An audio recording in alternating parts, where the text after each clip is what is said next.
Individuals in history who succeeded against all odds. Winston S. Churchill is quoted as saying, "Success is not final, failure is not fatal.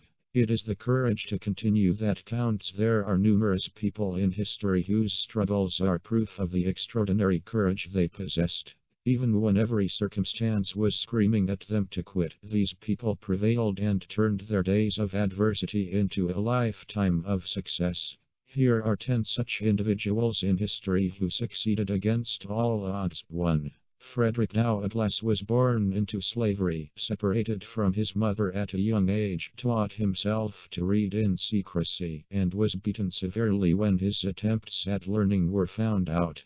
He rebelled and finally escaped after numerous attempts, became the leader of the abolitionist movement, gaining notoriety for his dazzling oratory and incisive anti-slavery writing. Frederick Douglass, the African-American social reformer, was born in Maryland as Frederick Augustus Washington Bailey. It was the custom during those times to separate children born in slavery from their mother at a very young age.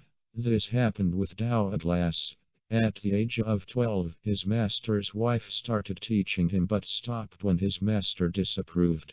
Then Douglass began learning to read and write in secret by observing the writings of men with whom he worked and from the white children in the neighborhood. After being hired by a new master, Douglass began teaching other slaves at the plantation.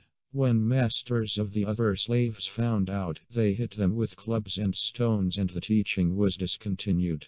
Later, Douglass was sent to work for numerous masters, some of whom used to punish him severely. He rebelled and made numerous attempts to escape.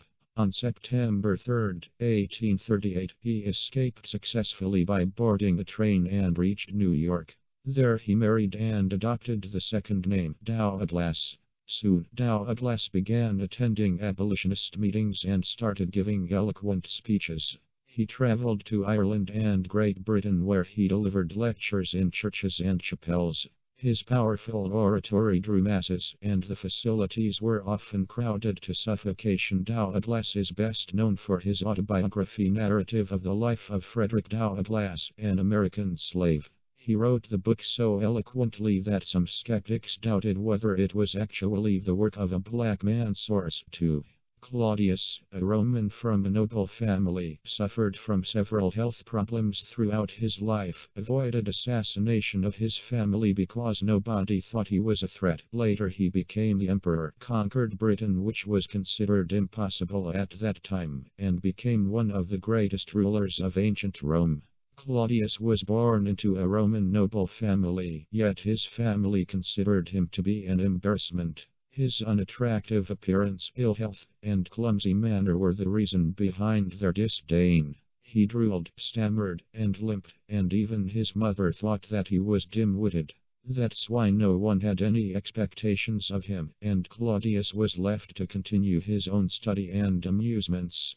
As a young man, Claudius was made a consul under the reign of Caligula, his nephew.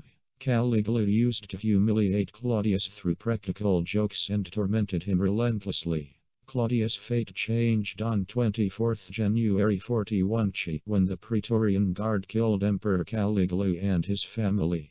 They spared Claudius because no one believed the sickly-looking man to be a threat. After the murders, the palace soldiers found him behind a set of curtains, quivering and fearing for his own life. He was made emperor on January 25, the next day. Claudius' first act as an emperor was to execute the conspirators who assassinated Caligula. He brought law and order to the land and established peace, and soon proved to be an efficient emperor. During riots caused by drought, he imported corn. He reclaimed some of the lost lands and expanded the empire into th.